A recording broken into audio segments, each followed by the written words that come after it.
Adelaide, the tranquil capital of South Australia, had long enjoyed a reputation as one of the most livable cities in the country.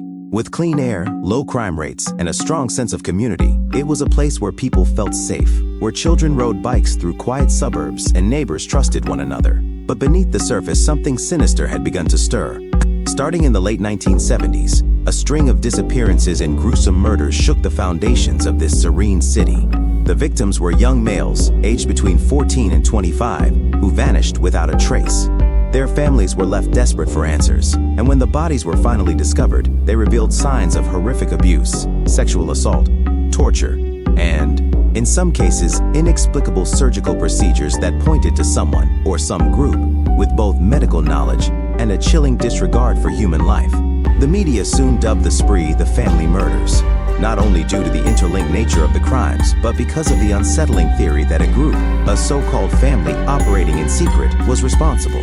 A hidden society that hunted in the shadows of a peaceful city, hiding in plain sight.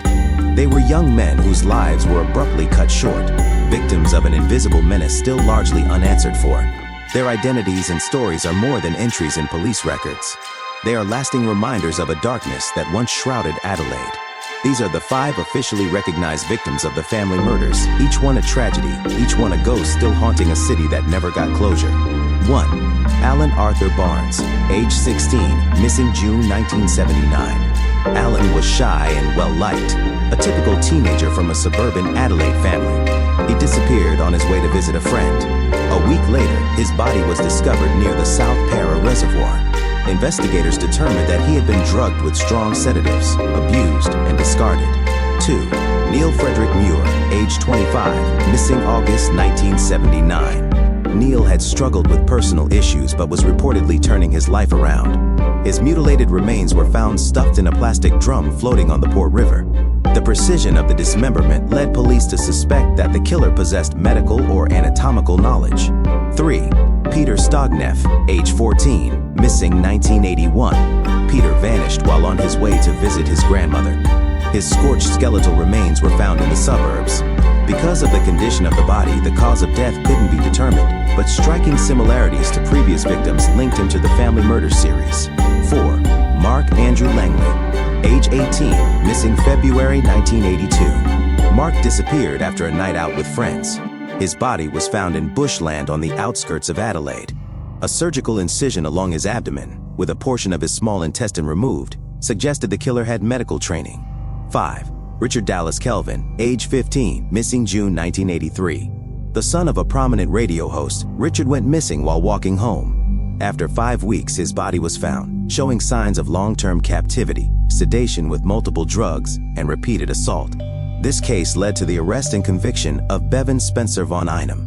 The 1983 murder of Richard Kelvin marked the most crucial turning point in the entire family murders investigation. Unlike earlier victims, Richard's body was recovered in a state that retained substantial forensic evidence, offering police their first real chance at identifying the killer. Richard vanished one June afternoon while walking home from a tutoring session.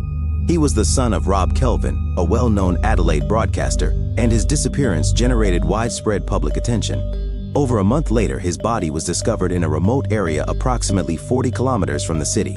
An autopsy revealed that Richard had been held captive for weeks. He had been repeatedly sedated and showed signs of both physical and psychological restraint. Most striking was the cocktail of drugs found in his bloodstream, including mandrax, Noctec, and a rare barbiturate, substances not commonly available and usually restricted to medical prescriptions. This detail narrowed the list of suspects to those with access to such pharmaceuticals. One name stood out, Bevan Spencer von Einem, a solitary hospital clerk with no known family, who often frequented areas linked to previous disappearances.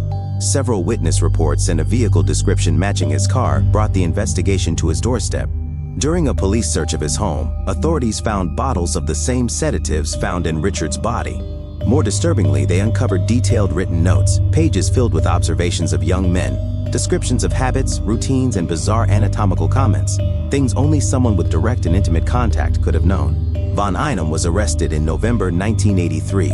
At his trial in 1984, prosecutors presented forensic evidence, testimony from surviving witnesses, and chilling accounts from individuals who had escaped his suspicious advances. One witness recounted being invited into von Einem's car and offered a drink, which he refused, likely saving his life. The verdict: life imprisonment for the murder of Richard Kelvin. Yet the case was far from closed.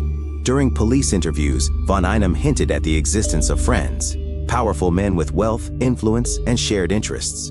He never named them, but the implications were clear. He was part of something larger.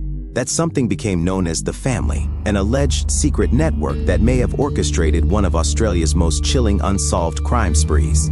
Although Bevan Spencer von Einem was sentenced to life in prison, the family murders case was far from resolved. Richard Kelvin's murder was only one piece of a much larger puzzle, a picture riddled with shadows, fragmented timelines, and unanswered questions. From the very beginning, detectives suspected they weren't dealing with a lone predator. The witness accounts, forensic patterns, and von Einem's cryptic comments all pointed to something far more sinister: a group of men, organized, methodical, and perhaps shielded by power. 1. The family, a mysterious name. The term "the family" didn't originate with the police. It came from von Einem himself, muttered during an interrogation. "They won't let me talk. The family knows everything." From that moment, the media latched onto the idea of an influential group of men, a hidden circle capable of burying evidence, halting investigations, and silencing the truth. Witnesses described von Einem with older men, sometimes arriving in luxury vehicles, sometimes seen together at secluded gatherings. These accounts were always vague, never conclusive, but enough to raise alarm. 2. Unnamed suspects. During the 1980s and 1990s, police quietly investigated at least 3 additional suspects believed to be connected to von Einem. Yet none were charged. One was a respected surgeon with access to sedatives and anatomical knowledge. Another, a well-known lawyer with deep community ties. Their names never appeared in official court records, but were whispered in back channels, police memos, and documents sealed under governmental secrecy. 3. Why was no one else arrested? The most haunting question in the family murders isn't just who did it, but why was only one man convicted? Multiple theories emerged. Evidence may have been destroyed or deliberately hidden. One or more group members may have had ties to law enforcement. Or perhaps the group's coordination was simply too precise, always one step ahead of the police. Whatever the truth may be, the case remains open. The names Alan, Neil, Peter, Mark still sit in unsolved files. Their families still wait, still hope, still have no answers. Adelaide, once hailed as Australia's most peaceful city, was forced to confront a chilling truth: that evil can hide behind civility, and justice doesn't always keep pace with the shadows. Nearly 4 decades have passed since the last known family murders case. Bevan Spencer von Einem remains in prison, serving life. He has never confessed, never named accomplices. In rare press encounters, he remains composed, cryptic, sometimes defiant, as if holding a secret no one can access. For the victims' families, Alan, Neil, Peter, Mark, the pain extends beyond loss. It's the silence, the decades without closure. Some parents passed away never knowing who took their sons. Others remain, sending letters, launching petitions, calling for reopened investigations, often met with silence or bureaucratic formality. South Australia police have insisted in recent press conferences that the case is still open. They claim to pursue every new lead and hope for either a confession or a long-hidden clue to emerge. But public faith is waning. Some believe law enforcement was compromised. Others suspect the case was buried to protect the powerful. The family murders left a deep scar, not only for their brutality, but for the paralysis of the system meant to bring justice. The case sparked waves of public inquiries, broader questions about institutional silence, and how certain stories are erased to protect reputations. Today, the case is taught in universities as a cautionary tale of unresolved justice, a painful, enduring reminder of how far the shadows can reach. The question still echoes: if von Einem didn't act alone, where are the others?